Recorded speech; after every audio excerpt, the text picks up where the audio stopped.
और एचएफ गाय लेके आए मैसाने से 6 गाय। और दूध, हाँ दूध भी अच्छा था। 6 गाय में हम तकरीबन 40 लीटर दूध निकालते थे एक टाइम का। 2 टाइम का 80 लीटर दूध था। अपना 30-35 हज़ार मुनाफा भी था एक महीने। अपने को संभालनी है गर्मियों में ही कांकरेज गाय को। जब एचएफ गाय तो घूमने जाती नहीं है, उनको तो अपने को इधर बांध के ही खिलाना पड़ेगा।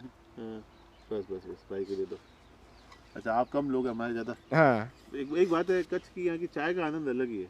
यहाँ जब भी आओ आप चाय पियो तो मतलब ये चाय जो कड़क होती है, कम मीठी, जो दूध एकदम, आप देखोगे तो यहाँ पे पूरा कटोरी के चिपक। जय गौ माता, जय गोपाल। दोस्तों, नरेंद्र भाई जडेजा पेशे से सीए है और बिल्कुल ही डाउन टू अर्थ और धरातल से जुड़े हुए व्यक्तित्व है। इन्होंने साल 2009 में पहले एचएफ जर्सी पर काम किया और उसके पश्चात गिर गाय पे भी करने का प्रयास किया। फिर इन्होंने समझा कि इनकी स्थानीय नस्ल कांकरेज ही इन्हें सफलता दिला सकती है।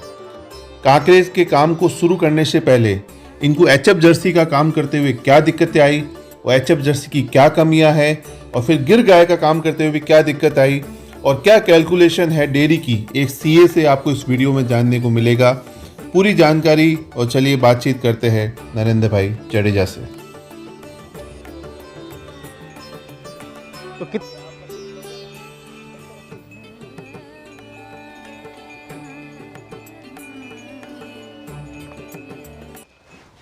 नमस्कार भाइयों, जय गौ माता, जय गोपाल। आप सभी का बहुत बहुत स्वागत है आपके अपने YouTube channel dairy agriculture land पे।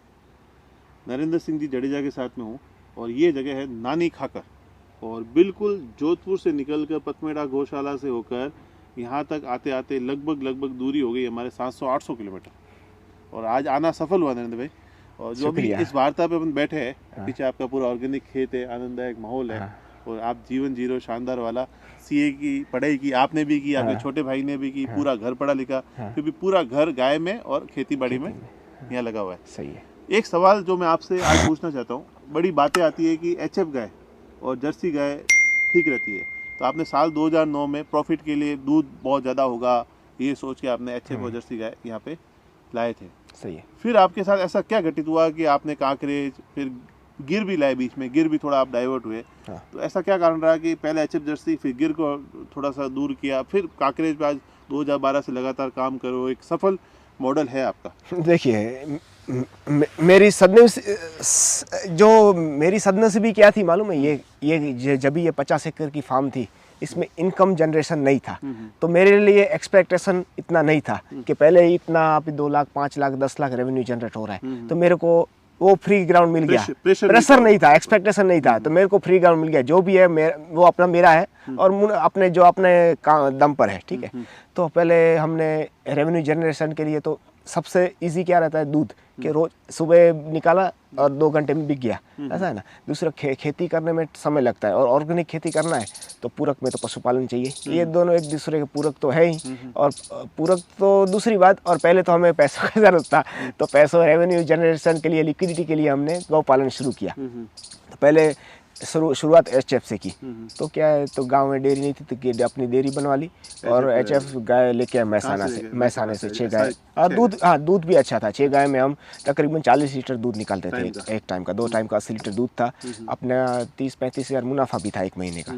तो और 2009 साल में 30-35 हज़ार आप अगर स्टार्टिंग में कमा रहे हो 6 गाय से, तो बहुत बढ़िया ही है, अपना गुजरान तो चल रहा था। लेकिन तो हमने फिर क्या मालूम, हमारे गुजराती में तो कहवाते धंधो धंधा ने सिखवाड़े, माने धंधा किसी को सिखाता है, ठीक है।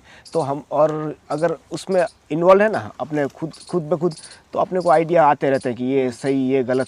तो ऐसे करते करते हम पहुंच गए कि ये तो फिर काफ का मोर्टेलिटी रेट थोड़ा था उसमें, एचएफ में बच्चे मर जाते थे। तो अपने को ये तो काम नहीं, हम काम करें और उसमें अपने फार्म पर कोई पशु मरे, ये तो हमसे सहन नहीं होगा।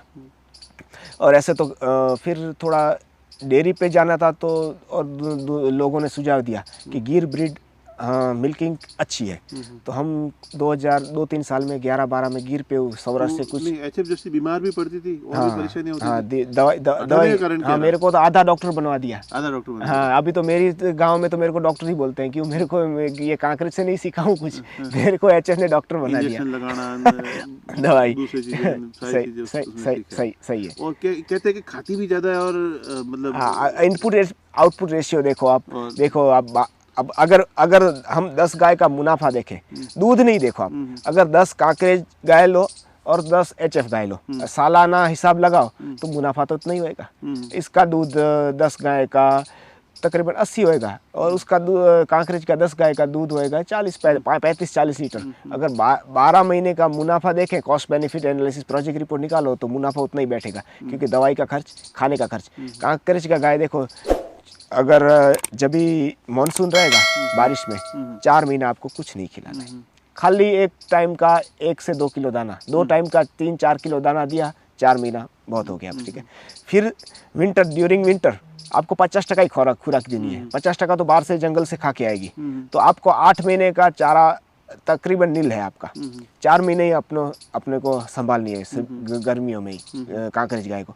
जब HF गाय तो घूमने जाती नहीं है, उनको तो अपने को इधर बांध के ही खिलाना पड़ेगा, तो चारे का और ये दाना देखो तो कांकरेज गाय को एवरेज दाना 2 टाइम का 3-4 किलो 5 किलो बहुत हो गया। HF को कम से कम 8-7-8 किलो दाना तो चाहिए खाना अनुपात में ज्यादा है। फिर 10 में से एक तो अपने को फैल ही समझ लेनी कि HF गाय कभी बीमार पड़ी और कभी मर गई, कुछ मालूम नहीं, ठीक है। ये फिर गिर में क्या समस्या आई? गिर में फिर जो देखो, गिर में प्रोडक्शन में तो कोई दिक्कत नहीं थी, कांकरेज से मैं प्रोडक्शन बोल सकता हूँ 10-15-20% अच्छा ही रहेगा, हाई है उसका मिल्क प्रोडक्शन रेशियो। लेकिन जो कॉस्ट बेनिफिट एनालिसिस करेंगे तो वैसे ही रहेगा, इसका 60 लीटर और उसका 40 लीटर दोनों खाने का रेशियो, फिर उसका बीमार पड़ने का रेशियो और बाहर घूम जाने का, और उसका इम्यूनिटी देखेंगे। फिर और दूसरी सबसे बड़ी दिक्कत आई थी हमको काफ की, तो गिर के मेल काफ का क्या करेंगे, तो हर कोई बच्चा तो ब्रीडिंग में काम नहीं आएगा, और जो गिर का मेल काफ है उसको खेती के लिए इतना कम प्रेफर करते हैं फार्मर्स लोग, जबकि ये कांकरेज काफ रहेगा वो तो जगह ब्रीडिंग में खेती में ठीक रहता है। पूरे जो गिर का जो लोकालिटी है, जो सौराष्ट्र जो बोलते हैं गिर का एरिया है, जो वो भी हम इधर कांकरेज से, हमारे कच्छ से कांकरेज बैली लेके जाते हैं खेती के लिए। तो हमको ये मॉडल हमको ऐसा मॉडल सस्टेनेबल करना था जो अपने को स्ट्रेस फ्री हो, जबकि हम सीए छोड़ के ये खेती और ऑर्गेनिक खेती क्यों आए थे मालूम है, थोड़ा स्ट्रेस कम करने तो आए थे और फिर पैसा कमाना तो वही चले जाते, पैसा कमाना तो वही चला जाते। तो हम ऐसा मॉडल देना चाहते थे कि जो अपने आदमी हमारे लिए भी मेंटल सेहत के लिए भी सही है, अपने फिजिकल सेहत के लिए भी सही है, और आर्थिक सेहत के, अगर ये दोनों सही रहेगा ना तो आर्थिक सेहत को खुद ब खुद संभल जाएगा।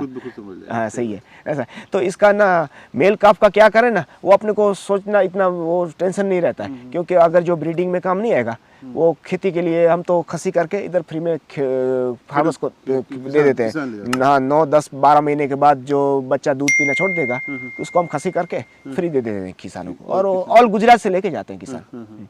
और यहाँ पे सौराष्ट्र में वगैरह राजस्थान में भी श्योर बहुत लेके कांकरेज की नंदी खेती बाड़ी के लिए भी अच्छे है। और ये तो नरेंद्र भाई की कहानी थी कि भाई HF जर्सी से फिर गिर पे आए, फिर कांकरेज में आज लंबा अनुभव है, 2012 से लेकर 9 साल से लगातार कांकरेज पे काम कर रहे हैं। एक बात, कांकरेज गाय को रखने में अगर चारा खुद का उत्पादित कर रहे हो तब और क्या खर्चा आता है, और अगर चारा नहीं कर रहे हो तब क्या खर्चा आएगा, और कितना दूध साल का एवरेज गाय देती है, अगर 10 गाय तो उनमें एवरेज दूध कितना देगी, और क्या मुनाफा हो सकता है आदमी के लिए, ये थोड़ा सा आप एक कैलकुलेटिव आप बता दें। अच्छा अगर के रूप में अच्छा मैं प्रोजेक्ट रिपोर्ट दे दूँ अभी पूरा आपको। अगर ब्रीड के ऊपर काम करना है आपको तो देखिए, अगर 20 गाय से तो अगर पूरा डेयरी बनाना है तो 15-20 गाय तो, क्योंकि बुल विदाउट बुल अपना मुनाफा नहीं है, क्योंकि एआई तो मैं प्रेफर भी नहीं करता और सक्सेस भी नहीं है इसका इतना एआई का। तो आपको बुल चाहिए तो नेचुरल कसी, तो आपने को 15-20 गाय हो तो बुल भी अपने को परवड़े, उसके ऊपर 1-2 आदमी भी परवड़े अपने को। तो अगर 20 गाय रहेगा उसमें से 15 मिल्किंग हुए, एवरेज 3 लीटर पकड़ लो, 45 लीटर तो दूध। हाँ एवरेज 3 लीटर पकड़ लो, 45 लीटर यानी 2 टाइम का 90-100 लीटर दूध हो गया। कितनी गाय में? 20 गाय का वाड़ा है, 15 मिल्किंग एवरेज 15 मिल्किंग, और एवरेज 100 लीटर रोज का दूध होएगा, 100 लीटर दूध हो जाएगा और रहता ही है। हमारे पास एवरेज देखिए 25 मिल्किंग रहती है, और हमारे पास एवरेज 150 लीटर दूध रहता है, एवरेज 2 टाइम का 365 डेज का। कभी 150 के ऊपर भी जाएगा 10 पीस, कभी 150 के नीचे जाएगा, लेकिन ऐसा नहीं कभी के 10-20 लीटर दूध हो गया, ऐसा तो होएगा ही नहीं। 20 गाय है तो 100 लीटर दिन का एवरेज दूध पूरे सालाना पूरे सालाना होएगा ही, रहेगा ही रहेगा। ये महीने का 3000 लीटर दूध मिलेगा। ये दूध में मैं स्ट्रेस भी बोल रहा हूँ। हाँ, बच्चे हाँ, को ठीक है। पिलाने के बाद हाँ। और उनको गाय के ऊपर दाने का एक्स्ट्रा प्रेशर नहीं डालने के बाद। फिर क्या सेल रेट क्या आती है? देखो लोग तो बेचते रहते, मैं तो क्या है, इसमें भी स्ट्रेस भी, इधर से आओ लेके जाओ, अपना बर्तन में आओ लेके जाओ, पैकिंग वैकिंग कुछ नहीं। कुछ नहीं, आओ यहाँ पे बर्तन लेके लाइन लगती है लोगों की। और 45 रुपए में हम दूध बेचते बेचते हैं हैं, यहाँ पे। और ये सेवा भी हो गया, तो लगभग- मजदूर लोग भी अपना दूध खा सके। फिर घी में भी एक ये दूध जो बच गया उसका हम छाछ और घी बनाते हैं। अरे शुक्रिया भाई। हाँ, धन्यवाद भाई, धन्यवाद। तो छाछ और घी बना दिया इसका ना। ये हमारा ग्वाला है अहमद। हाँ। कैसे हो भाई? ठीक कैसा लगता है गायों की सेवा करना? है तो अच्छा है। हाँ, बस भाई के लिए तो। अच्छा, आप कम लोग हैं, हमारे ज़्यादा। हाँ, एक बात है, कच्छ की यहाँ की चाय का आनंद अलग ही है। यहाँ जब भी आओ आप चाय पियो तो मतलब ये चाय जो कड़क होती है, कम मीठी, जो दूध एकदम आप देखोगे तो यहाँ पे पूरा कटोरी के चिपक जाती है। क्यों रे जी? एकदम आनंददायक चाय। तो फिर ये लगभग 4,500 रुपये दूध के आते हैं जिस हिसाब से देखे तो। हाँ। और 20 गायों में। हाँ। तो गाय का खर्चा क्या आता है? देखिए, अगर एवरेज सूखा चारा और हरा बोले तो 5 किलो सूखा चारा, 20 किलो हरा चारा, तो उसका पूरा हो जाता है। आप तो पूरा चारा खुद ही करते हैं? चारा ना, वाला हम तो खर्चा है। ऑर्गेनिक खिलाते हैं, पूरा दाना भी अपना ऑर्गेनिक रहता है। 45 रुपये दूध सस्ता दे रहे हो तो। लेकिन ये देखिए, मालूम है क्या है, हम ये थोड़ा काम कर रहे हैं ना, पहले शुरू किया था और हमसे ग्राहक मजदूर लोग और गांव के लोग, हमारा दाम ऐसे ही रहता है, जो अमीर लोग को भी परवड़े तो ठीक है, लेकिन अपने गांव का जो आदमी है उसका तो हक नहीं है क्या दूध के ऊपर? सेवा की भावना ज़्यादा है। दोनों है। तो अपना भी ऐसा तो नहीं है, हम तो किसी से मांगने तो जाते नहीं पैसा कि कोई हमको कोई दान तो देके आता नहीं है। हमारा गुजरान भी चलता है, गायों का गुजरान भी चलता है, और हम एवरेज ईयरली हम 10 से 15 लाख कमा लेते हैं। फिर कितना चाहिए अपने को? फिर सही बात है।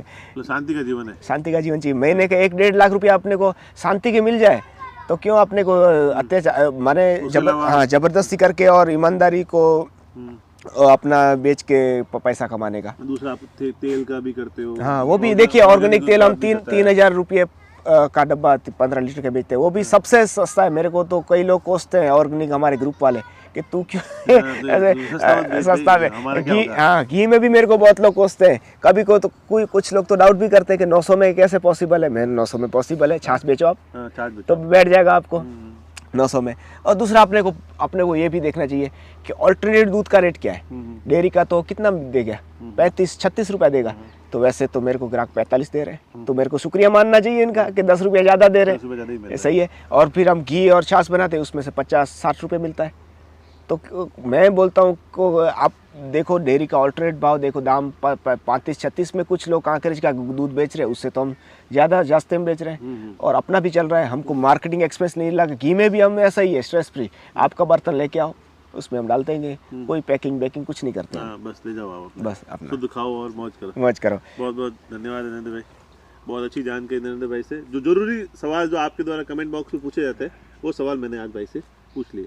सीधे ब्रीडर से जवाब आपके लिए। धन्यवाद दोस्तों। जय गौ माता, जय गोपाल। जय गोपाल।